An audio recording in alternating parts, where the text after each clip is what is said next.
In the beginning, I just want to tell a quick story, and it's always fun to hear oneself on a stage. But the story I want to start out with is about how employee advocacy can also be seen. Because now we have had like one of our biggest banks on stage, and they have told us how to share on LinkedIn and how to be business to business oriented. And there were some great points about the business to consumer, but I would also like to just give an idea of how an organization or business can change the whole perspective of what employee advocacy can also be. When I've done that, I will get into a guide about 6 steps how to get started in the area. But shortly about me, I'm one of the few people, or a lot of people in Denmark who has this title, which is unprotected as a runner. Everybody can be a runner, and I'm a runner. When I'm not doing digital stuff as a director of an advertising agency named Kadaver, where I represent what I do every day, I run around. Everybody can run around and everybody can have fun running, and I do that for an NGO, and this is the story which I would like to tell. Because 10 years ago I was part of a very interesting task force who established an NGO in West Africa in Sierra Leone, the world's poorest country, and the NGO was the rehabilitation of a hospital.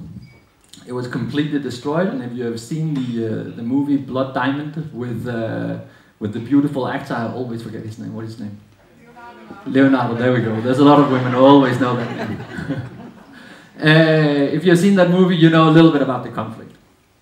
So the hospital was completely destroyed, and we started to re-establish it, and we are now doing more than 25,000 treatments a year based on voluntary work and donations from not local people in Sierra Leone, but local people in Denmark. And many of the donations come because me and a lot of others are running around. And this is an idea to look at employee advocacy on a different way. So I have gathered a lot of people. There are room for more, but now I have 12 private sponsors who are donating a small amount of money per kilometer I run directly to the hospital. And that is a way of an organization without a big budget to get a lot of people to talk about that organization all the time. Because now I'm talking about it for you, so that's 100 potential new sponsors for my running. And all that money are going straight to the hospital. And that means that everyone who is running around for Masanga, for the hospital, are also advocating for the organization. So that's a twist, which is not a LinkedIn profile, which is not a business-to-business connection and an update with a hardcore software or whatever, is about representing something that you are fond of or that you enjoy. So that was the story. But I also founded an advertising agency called Kadaver, and we do content marketing with the idea of branding as well. And we work with a lot of big clients, and we can talk about that another day. But now we're getting into the steps about how you can get started on employee advocacy on more or less a step-by-step guide. I like to call it a guide because then you can sort of wing it off if you have done it, or you can go back and look at it if you need more explanation. But I made like 6 steps, and first of all, we're gonna talk about it like step by step because it's a step guide. But I have this quote with me that I like, and it is: if you don't change the direction, you will end up where you're heading. It's pretty simple, but it's also pretty important, especially in a digital world where suddenly Facebook is turning down the potential for your reach on your page. And if you don't change your direction, you will end up with 0 organic reach. So you have to do something else. So keep that in mind as we walk through. But step 1 in my little guide here is we have to set the task force. We have got to find the people in the organization who are the right people to lead us through this program of establishing the employee advocacy initiative. And setting the task force, there's already been a lot of good advice from from Danske Bank about the should we involve the C-level, or should we go under the radar, or how should we go about it? But I would say my recommendations are, whenever you're setting the team, you will have to find out who's responsible for this. So many times we see organizations putting down a task force together, and then without finding the key controller in this task force, nothing happens. So who's responsible? Which department are we looking at? I've been around in a lot of companies, and I see like the departments in the different area of the company goes, this is so interesting for us. We want HR to be a part of it. We want marketing to be a part of it. We want sales to be a part of it. And suddenly you have all these different parts of the organization who all want to be a part of a task force team for the employee advocacy, and there might also be a room for them there. But you will have to decide which departments should actually be part of this team. What are the main goals? And then I wrote down who will pay for it. Because last time I sat in an organization and we had, actually I think we had digital, sales, communication and HR. And they were all saying, yes, we got to do this. And then they looked around on the table and said, who will pay for it? And I was like, it's not going to be me. But we got to take that question serious. Which part of the organization will have to pay for this, or find time for it? Time and money goes hand in hand in this situation. So setting down the main goal, I see various areas. We have already heard about Danske Bank's focus, but recruiting staff could be one of them. I see some people nodding. Okay. Locating students could also be a part of it. It could be awareness and branding if we're looking more into the marketing perspective, which is mainly my own focus. But it could also be leads, which is hand in hand with sales and the grooming of the leads and getting into that. But when we get to the advice for setting the task force, one of them, I'll put it in the button, is called stick with one main goal, at least in the beginning. Otherwise, we will end up running around and we can have a hard time figuring out which goal are we actually chasing. So I also wrote a good advice to actually have the decision maker on board. Danske Bank didn't bring their top boss on board, but they must have had some sort of a decision maker on board. And this is because when we sit around the table and we are talking about what should we go, where should we go, how should we do it. And if the decision maker is not there and we have to wait for permissions, we are losing out on opportunities. So bring the decision makers to the table. I wrote onboard the best ambassadors. Danske Bank had LinkedIn to make a list of 100. I will say in other organizations you might have an idea who the best ambassadors is already, or you can do some search yourself if you don't have a direct contact to LinkedIn. I think it sounded pretty cool to get LinkedIn to do that list. I would love to see a list like that. But I also wrote down, name the data responsible person. Because what we also see is, if you don't track it, there was a question for KPIs. I couldn't see who asked it. There was so if you might be the data responsible person, to be honest. So who will keep track on what we are trying to achieve and how we are achieving it? That would also be one of my advices for putting the team together. Then I wrote a simple thing as name the successful storyteller. And this is because we want to make the task force sort of course the advocates for the company externally, but also internally. And telling a great story is a big part of the motivation in this situation. Motivation, as we heard, was it Astrid who said, the motivation brings, when you are sharing stuff from your company, it brings more motivation to your daily work. And I've also read that survey and I was like, wow, is that true? We should share more then. So then I said, start with one goal. So those are some of the key sort of advice and findings that I've talked with different people and seen being implemented with success. And if I should bring a story from real life and what I've been part of doing myself as well, we did a campaign for Arriva, a big transport company in Denmark, called Bedre Bustur, meaning a better bus ride. And we did that for a period of more than 2 years. But the team that we brought together in this situation was divided in the whole organization. We had business developers being a part of the team. We had bus drivers. We had the cleaning personnel. We had communication. We had HR, and we had marketing on board. So this team were all together in terms of making a campaign focusing both internally in the organization, lifting the organization to be part of it, and then helping the communication part to be externally funded. And yeah, I'll get into that later. But the step 2 is the planning and motivation, as I see it. And there we have the focus area. There was also a question for that in Danske Bank's presentation. What should we focus on? Where should we get it? And I think the task force team should take this decision very seriously and say we should focus on A, B, or C, and see how that goes, and then of course evaluate along the way. I wrote onboard everyone, and by everyone I mean everyone in the task force. Get them the training that Aswad was talking about. Make sure that they know how Twitter or LinkedIn is working, depending on which media they are choosing. And now we learned some legal stuff from Danske Bank, that if you're consumer-oriented, you should probably use Facebook, for example, or not connect with them at least on LinkedIn. Then I wrote the untold story as a guideline.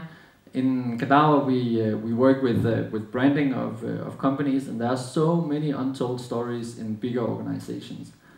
And the untold stories is often what people relate to. And what we also learned earlier, and what we know, is that from people connects with people, and if we can tell some stories about the company, which we haven't seen either in the news or on the webpage, we are also getting a step closer.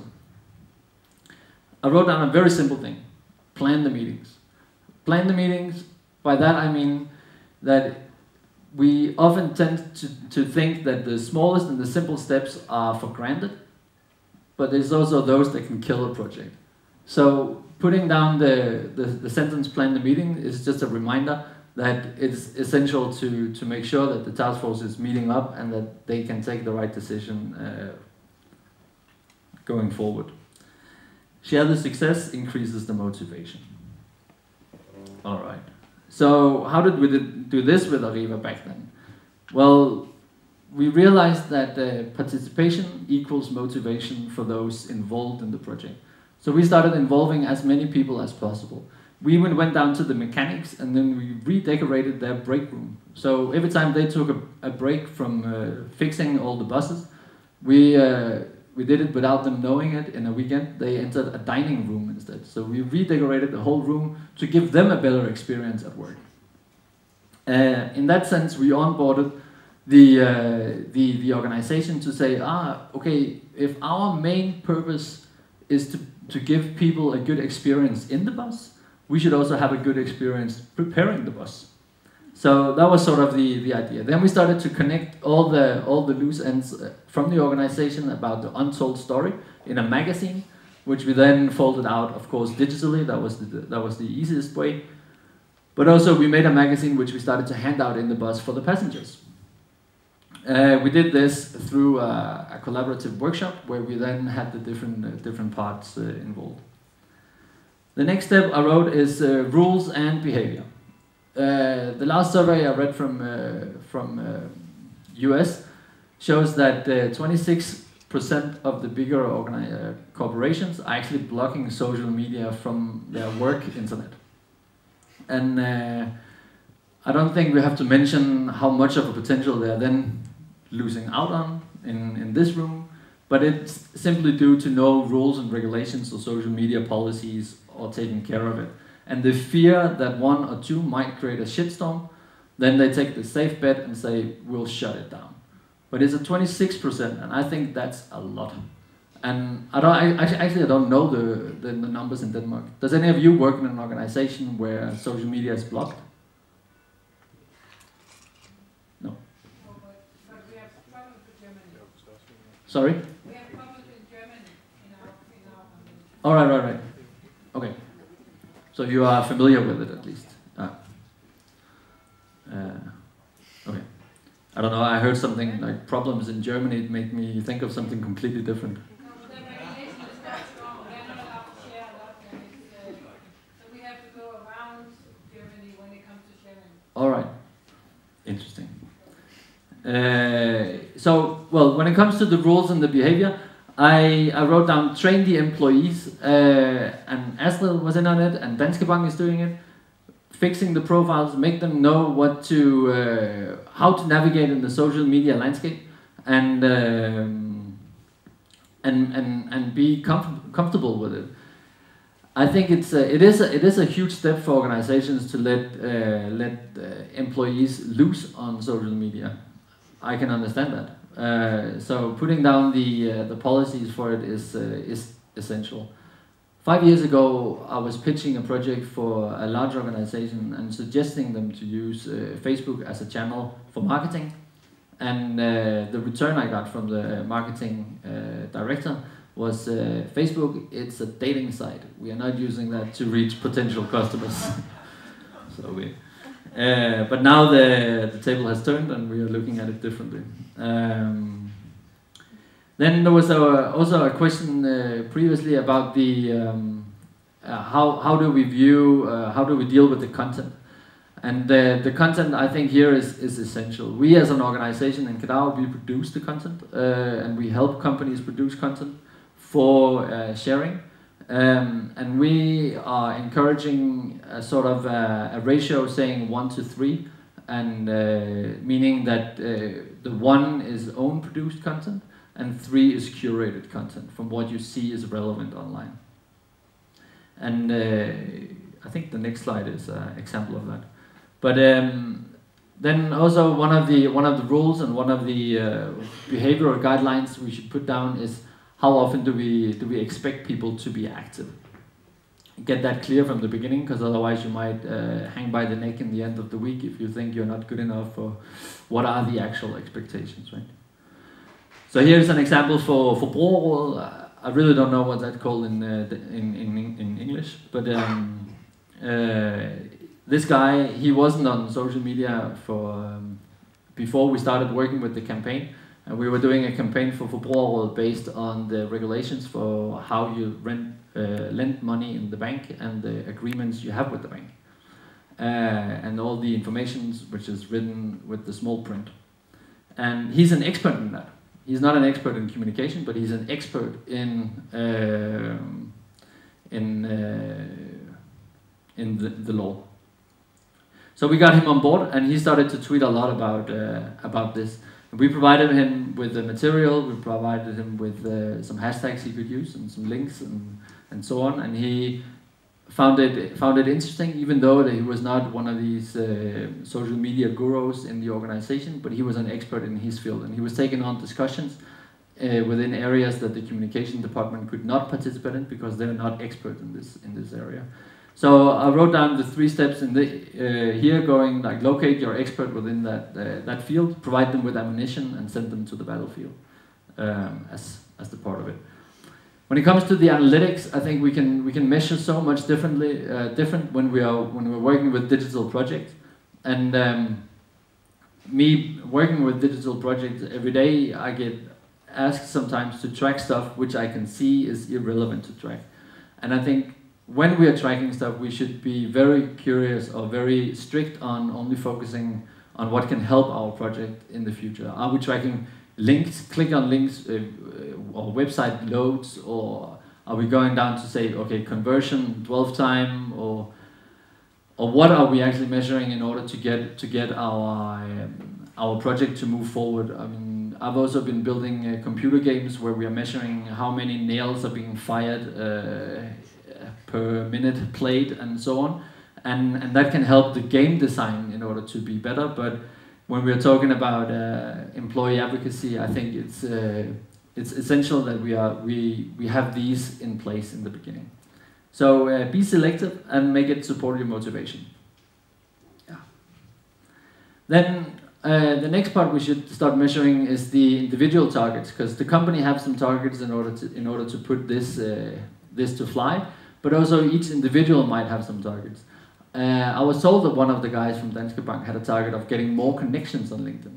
And I think that was a really cool target for an individual. But I was also thinking, could we make some more team efforts into this? Make it a game. And I just wrote an example, like we get some more likes on our page.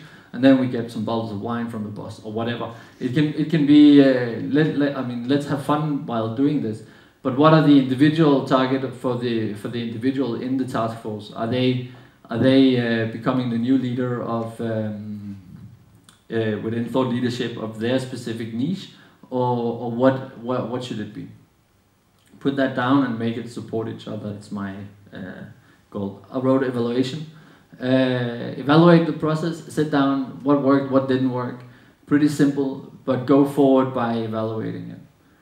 The next one is then how do we distribute and start repeating our steps.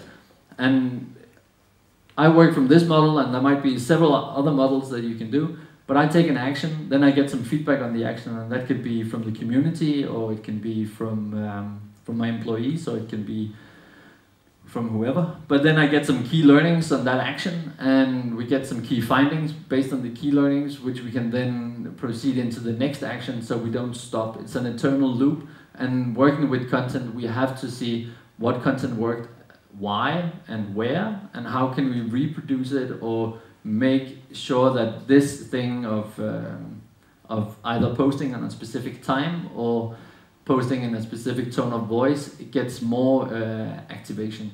We just did an experiment on Facebook the other day by producing content for Lenovo, the world's biggest computer manufacturer, and we could see getting into live video on Facebook produced first of all a huge reach for a video promoted organically.